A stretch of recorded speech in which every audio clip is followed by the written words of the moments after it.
प्रधानमंत्री नरेंद्र मोदी के दोस्त और हाल ही में मुलाकात करने वाले जापान के प्रधानमंत्री शिगेरू इशिबा ने अचानक रविवार को इस्तीफा दे दिया है। पहले अटकलें इस्तीफे की लगाई जा रही थी, लेकिन टैरिफ और उसके बाद पार्टी टूटने के तमाम दबाव के बीच में उन्होंने इस्तीफा दे दिया है। उन्होंने जुलाई में ही संसदीय चुनाव में भारी हार की जिम्मेदारी लेने के बाद अपनी पार्टी की ओर से लगातार बढ़ते दबाव के बाद पद छोड़ने की मंशा जाहिर की थी।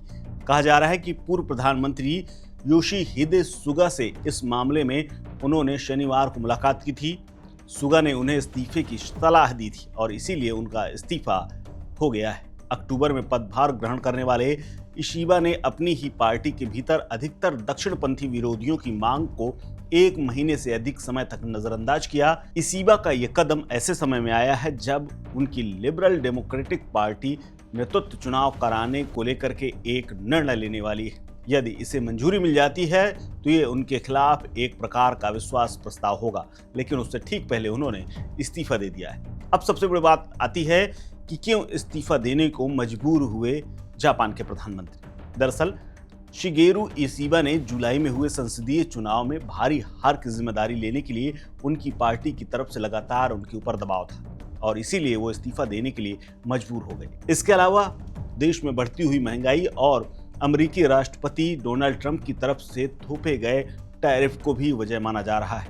जापान के सरकारी टेलीविजन NHK की खबर के मुताबिक प्रधानमंत्री रविवार को देर शाम संवाददाता सम्मेलन कर सकते हैं। NHK के अनुसार इशिबा पार्टी में और फूट ना हो, इसके लिए उन्होंने प्रधानमंत्री पद से इस्तीफा दिया है और ये पहले से ही तय था। जुलाई में इशिबा के सत्तारूढ़ गठबंधन को 248 उच्च सदस्य वाले सदन में संघीय चुनावों को लेकर के बहुमत हासिल नहीं हो सका था, जिससे उनकी सरकार की स्थिरता और अधिक कमजोरी पैच। इसी के चलते उनकी सरकार कमजोर हो गई थी और कभी भी गिर सकती थी। यह फैसला उन्होंने शनिवार को कृषि मंत्री शिनजीरो कोइजुमी और अपने मार्गदर्शक माने जाने वाले पूर्व प्रधानमंत्री योशिहिदे सुगा से मुलाकात के बाद लिया है। हालांकि ये मौका ऐसा था जब हाल ही में प्रधानमंत्री योशिहिदे ने प्रधानमंत्री नरेंद्र मोदी से मुलाकात की थी और कई मामलों में बात बनी थी। पूर्व प्रधानमंत्री योशिहिदे सुगा ने इशिबा को इस्तीफे की सलाह दी थी। सोमवार को होने वाले मतदान से ठीक पहले इशिबा इस्तीफे की सलाह को मान गए। इससे पहले इशिबा ने पद से में बने रहने पर जोर दिया था और कहा था कि जापान जब अमेरिका के शुल्क और अर्थव्यवस्था पर उसके असर, बढ़ती कीमतों, चावल नीति में सुधार और क्षेत्र में बढ़ते तनाव जैसी बड़ी चुनौतियों का सामना कर रहा है, ऐसे में राजनीतिक परिवर्तन से बचना देश को जरूरी है। चुनाव में हार के बाद नेतृत्व परिवर्तन या फिर इशिबा के इस्तीफे की मांगें जोर पकड़ने लगी थी और इसी के दबाव में उन्होंने आखिरकार इस्तीफा दे दिया है।